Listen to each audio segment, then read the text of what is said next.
Hello teacher and friends, my name is Uizun Singh. My matrix number is 10DEE20F1027. Hello friends and teachers, my name is Chin Shiren. I'm from DEE2B and my matrix number is 10DE20F1011. Hello dan Assalamualaikum. Nama saya Muhammad Firas Fahid bin Khairul Nizam. Saya dari kelas DEE 2B. Nombor matrik saya adalah 10 DEE 20F1032. Halo dan Assalamualaikum. Nama saya Muhammad Firas Fahid bin Khairul Nizam. Saya dari kelas DEE 2B. Hari ini saya akan menerangkan tajuk masyarakat dalam konteks Malaysia. Okey, definisi masyarakat. Mari kita tuju. Masyarakat menurut definisi Kamus Dewan 2005 ialah kumpulan manusia yang hidup bersama-sama di sesuatu tempat dengan aturan dan cara tertentu. Individu, keluarga dan kumpulan-kumpulan kecil merupakan anggota sebuah masyarakat. Dalam konteks Malaysia, hubungan harmoni antara pelbagai kumpulan etnik dapat membina sebuah masyarakat Malaysia yang teguh. Masyarakat Malaysia sering tersebut sebagai masyarakat majmuk, iaitu sebuah masyarakat yang terdiri daripada pelbagai kaum yang mengamalkan budaya, agama, bahasa, adat resam dan cara hidup tersendiri.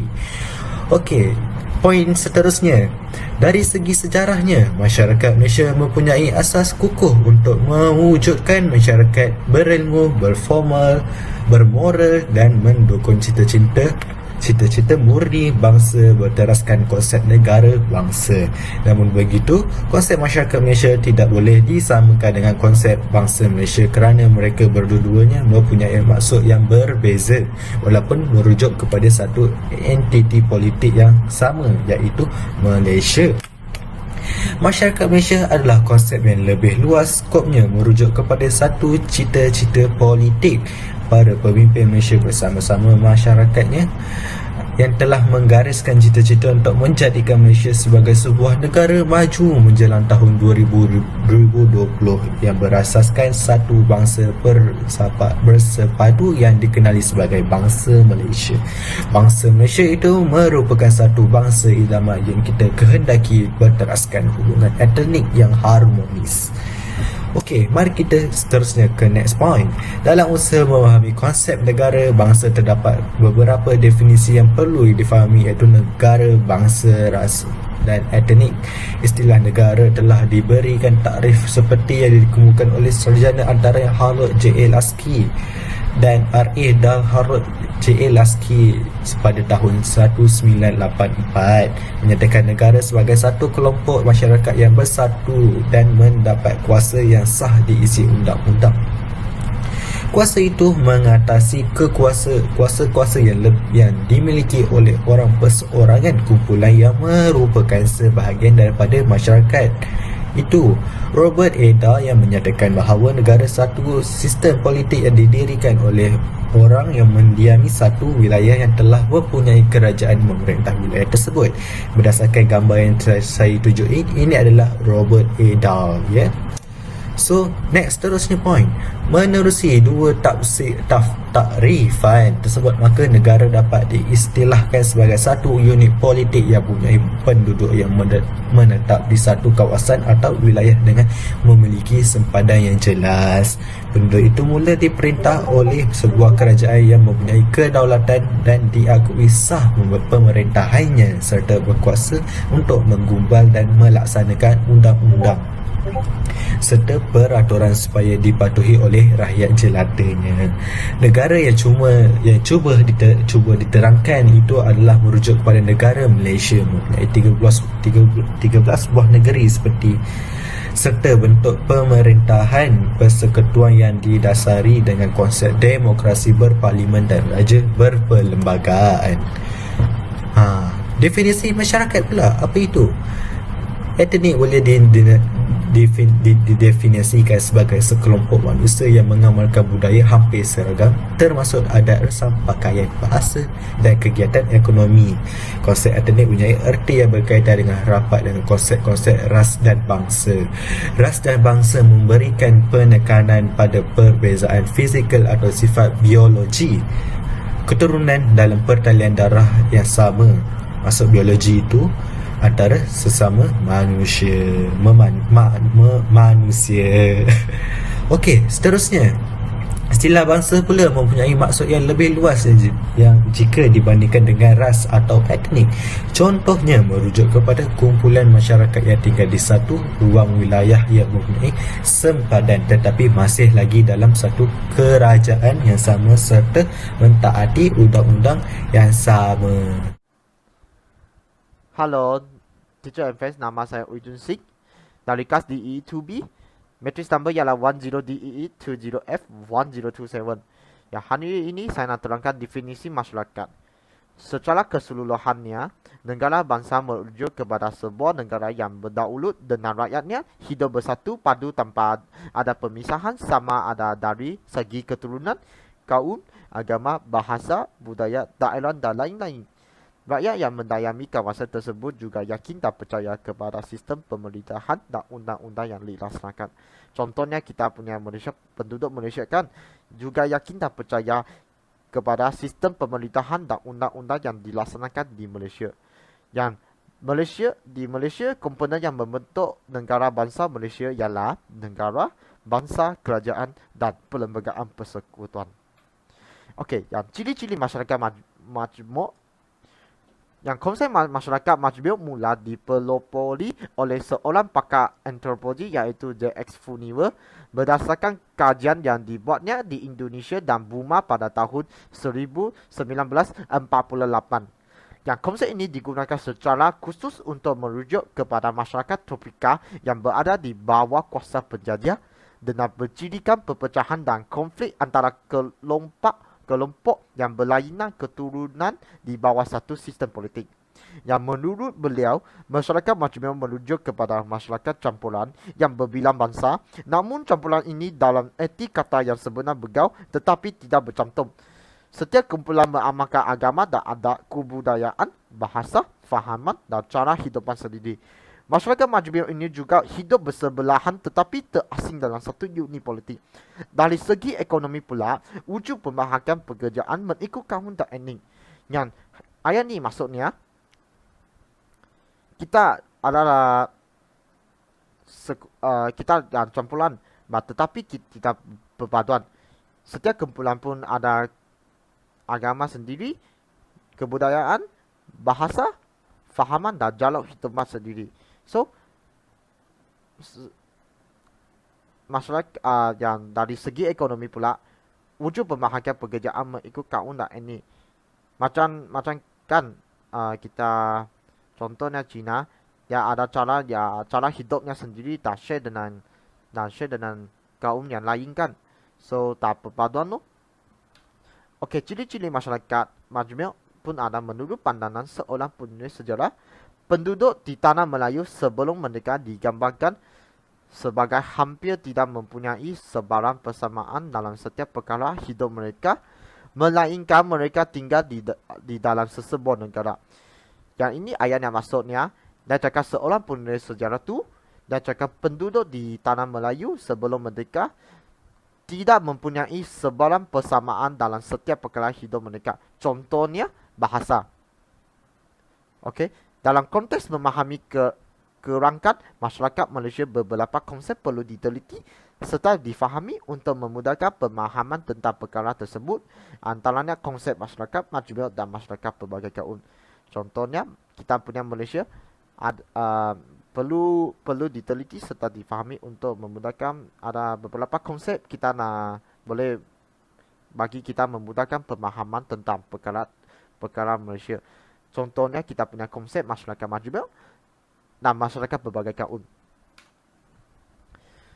So ada banyak ciri-ciri masyarakat majmuk lagi yang adalah pelbagai jenis manusia, bercampur tetapi tidak bersatu, bertekatan tetapi berpisah dalam sistem politik yang sama atau penempatan berasingan, berpegang kepada budaya, agama, bahasa, idea dan kaedah sendiri.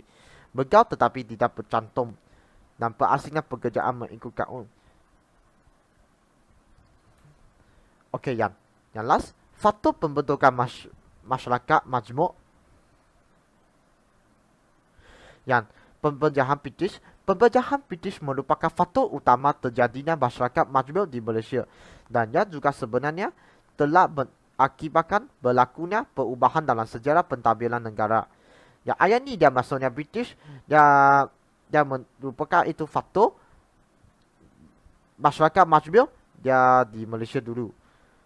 Semasa British mentadbir tanah Melayu, pelbagai cara telah dibuat untuk mengubah sistem pemerintahan kerajaan tradisi kepada pemerintahan bercorak barat.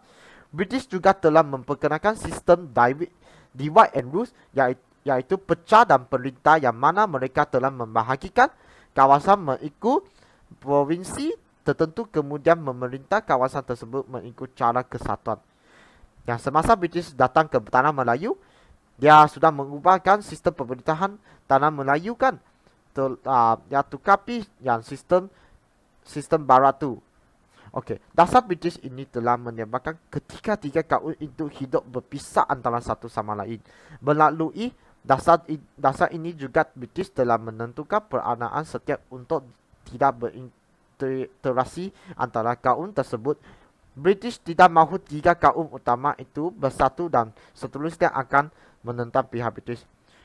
Britishnya, okey, ayat ni dia bermaksudnya British dia takut kita di tanah Melayu ada tiga kaum kan, Cina, Malay dan India. Dia takut kita yang berpaduan boleh menentang pihak British. So dasar British dia punya cara ya, dia dibahagikan tiga kaum dan bagi tiga kaum tak ada perpaduan. Okay, so that's all. Thank you. Hello friends and teachers, my name is Chin Shuren. I'm from DE2B and my matrix number is CanDE 28F1011. Today I'm here to talk about the faktor pembentukan masyarakat majmuk. Iaitu perkembangan berusaha Kedah dan Biji Kima di tanah Melayu. Biji Kima ini especially dalam negeri Perak ada banyak biji Kima, dan perkembangan berusaha Kedah dan Biji Kima di tanah Melayu menimbulkan keperluan terhadap tenaga buruh yang ramai. Permintaan yang tinggi dari Kedah dan Biji Kima bagi menghargai perkembangan revolusi industri di Eropah. Maksudnya dalam revolusi dalam Eropah itu ialah di Italia atau Jerman, dia melalui banyak gerakan biji Kima untuk membuat barang-barang. Dan pembesar Melayu pula memenuhi banyak kawasan untuk biji Kima yang baru, menyebabkan mereka tidak lagi bergantung kepada orang Melayu yang mengembang secara sambilan. Untuk mendapatkan hasil yang banyak dan lumayan, pembesaran mendorong kemasukan perlombaan Cina dan berprasangka untuk mengikuti komisi dan cukai. Kerana biji Kima dan Kedah dalam keadaan itu mempunyai harga yang baik, boleh jual dengan harga yang tinggi pada masa itu. So banyak orang dalam tanah Melayu akan buat perkembangan perusahaan Kedah dan Biji Kima. Faktor pembentukan masyarakat majmuk. Second point is kestabilan politik dalam Melayu. Secara keseluruhannya, hampir semua negeri Melayu berada di kawasan British, jajaran British dan berjamin kestabilan politiknya. Kestabilan politik British yang membawa kestabilan ekonomi di dalam Melayu. Maksudnya itu agar politik yang kestabilan akan orang yang dalam tanah Melayu akan bersatu padu untuk mengekalkan ekonomi di tanah Melayu. Contohnya, dasar pemerintahan British yang merasakan sistem ekonomi bebas telah membuka peluang pekerjaan yang luas dan mendukung perkembangan ekonomi. Ini boleh menciptakan perkumpulan ekonomi banyak sumber tenaga buruh diperlukan. Ini maksudnya kira akan banyak hilang dalam zaman revolusi itu. Dalam tanah Melayu akan memberi banyak peluang pekerjaan untuk orang Melayu untuk cari wang. Ketiga faktor ialah kesukaan hidup di India dan kesukaan hidup di negara China. Sekitar Ahad ke-19, negara China mengalami perkembangan penduduk yang pesat, maksudnya banyak orang di sini. Keadaan penduduk yang kelamaran ramai akan memperkasa kegiatan ekonomi. Maksudnya ramai orang dapat bekerja, tidak dapat bekerja kerana pekerjaan yang sangat besar. Pelanggan kestabilan ekonomi dan politik di China menyebabkan harga pengeluaran yang tinggi. Maksudnya itu politik sangat tidak baik pada masa itu lah. Dan banyak penduduk di negara China berhijrah ke tanah Melayu atau negara Melayu untuk mencari kehidupan yang lebih baik kerana politik di China. Dan empatnya kesukaran hidup di India dan kesukaran hidup di negara China. Bagi kaum India, hidup membawa kepada perhijraan penduduk India ke tanah Melayu kerana keadaan India kena di bawah penjajahan British dan menimbulkan banyak masalah. Dan kebijakan ekonomi kebijakan itu tidak baik untuk semua penduduk India. Penerapan sistem milik tanah menyebabkan ramai petani India kehilangan pertanian mereka. Kawasan pertanian semakin kehal dan kejagaan pencarian adalah seperti kemarau maksudnya tidak hujan, telah menjejaskan kegiatan pertanian kerana ramai petani hilang mata pencarian dan suka mendapat bekalan makanan.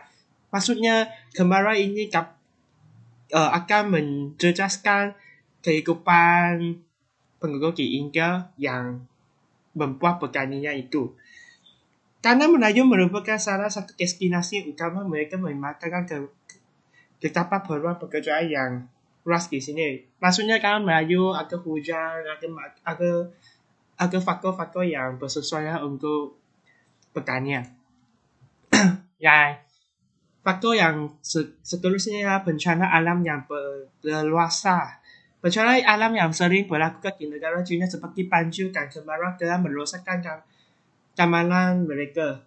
Bencana yang berlaku ia akan menambah penderitaan rakyat. Kemarau pula banyak binatang perosakan seperti tikus, karaka, guruk memunaskan kemarau. Maksudnya ini haiwan akan menjejaskan bilangan pertanian. Kemarau yang keruh yang melanggar negara China beralih Sungai Kuning dan Honan ke Shantung menyebabkan berlakuan kejadian banjir besar.